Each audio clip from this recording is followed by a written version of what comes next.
Okay, hello my darlings, it's Michaela. So I just had a thought to talk about tissue type.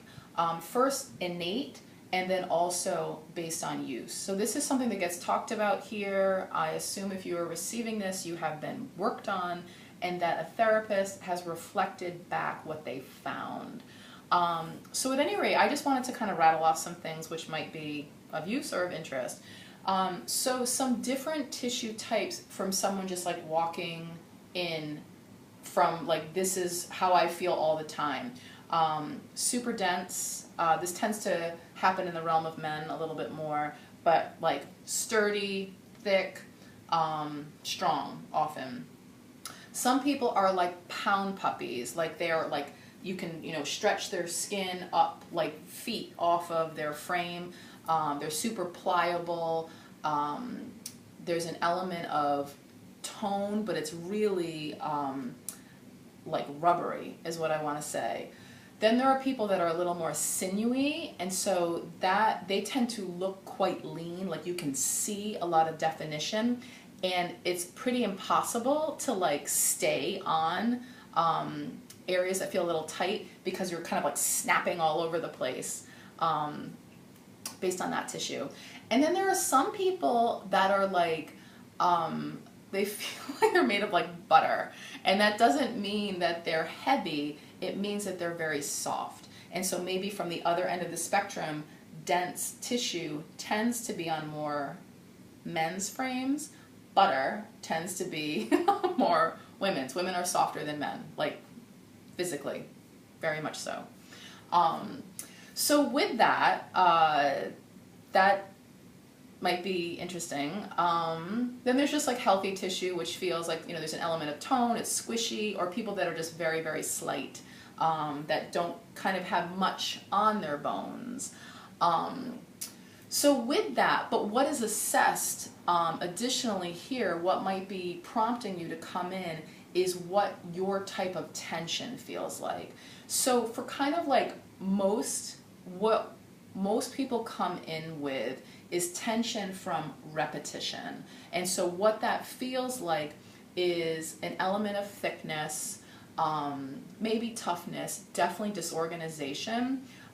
So like lumpiness, like bunched up tissue. And so like the goal here is just to kind of comb through things and literally kind of like till the ground to make it smoother, flatter, softer, thinner, more pliable, which tends to result in more comfort for a longer amount of time. Another type of tissue, so that's from repetition for the most part, and this is actually something too, like people will cite, I have a knot.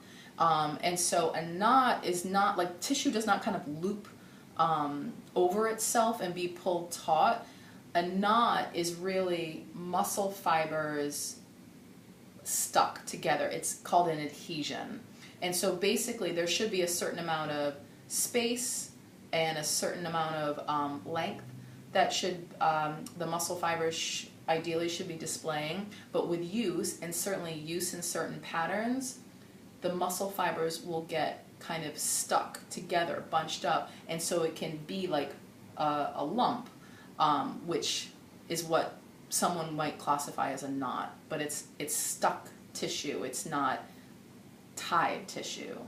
And so that's where like basically kind of going through helps to smooth things out, to pull things apart so it feels better and functions better. Another type of tissue is tissue that feels very compressed, flatter, harder, less movement in it, less space in it. And that is something that is created by static holding. So if you are someone that holds your child for ages, or you know that at your work, or you're a server or something like that, and you're doing this, you're having load that you're holding for a period of time, that creates a different type of tissue, and that's often accompanied by something called trigger points, which basically, so if a knot feels like a bump, a trigger point can either feel like nothing to the therapist, or it can even feel like a depression. And a trigger point is something that often will, the quality of pain is different. It'll feel sharp versus dull and achy with a knot. It'll feel sharp and it might send pain elsewhere. Anyway, but that is created from static holding. Just a little FYI. And then the last type of tissue that I want to single out is tissue that feels hard. It might be a little kind of like bumped up, a little thicker, but it feels impenetrable. It feels like wood. And that is from stress. And so the first two types of tissue, in terms of how you're using your body, are easily, happily addressed with massage. Generally, you know, we're working on the site of the tension, and so things release and change. With stress, with that like dense armor is what it can feel like. Sometimes the individual is worked on and change doesn't feel evident or sometimes even possible, because essentially that initial cause of tension is still present, if that makes sense.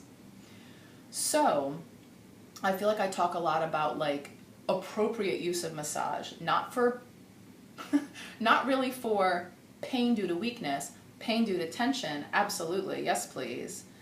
But with this element of stress, why massage can be very useful for that, even though it doesn't feel on this end like the tension is being whisked away.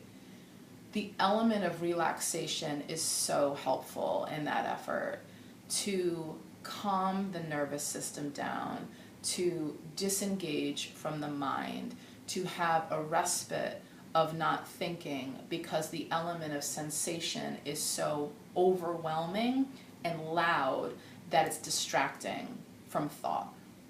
That is super useful. And the thing that's really lovely about basically intentionally using massage to disengage from stress that might be ongoing is that you remind your brain and your body what it can feel like. And the thing that's really cool about that is that then it makes it easier to get back to and or harder to stay in that kind of locked, lit up, on alert panic, or however stress shows up for you. It just makes it easier or harder to stay there solidly, because you actually have you've had an experience, you have a memory of what it feels like to be either calm or focused on your body or feeling connected to your body.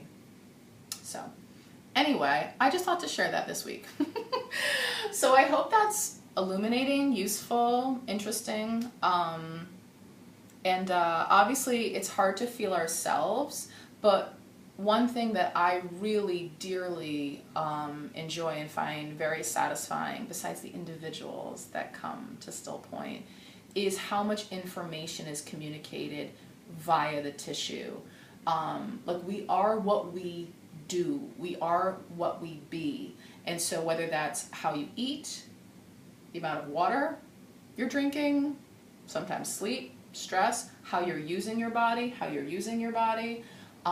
there's so much communicated and reflected back. And to me, I feel like that is quite fortifying for an individual to know that there is this truth that's being exposed, and with that, I think there's an opportunity to, like, if that's working for you, great. If it's not working for you, I think it can make it can enable one to make more conscious choices based on knowing what results, based on what they do. All right? Anyway, I hope that was good. Please be in touch for any reason, and love to all, and until next time.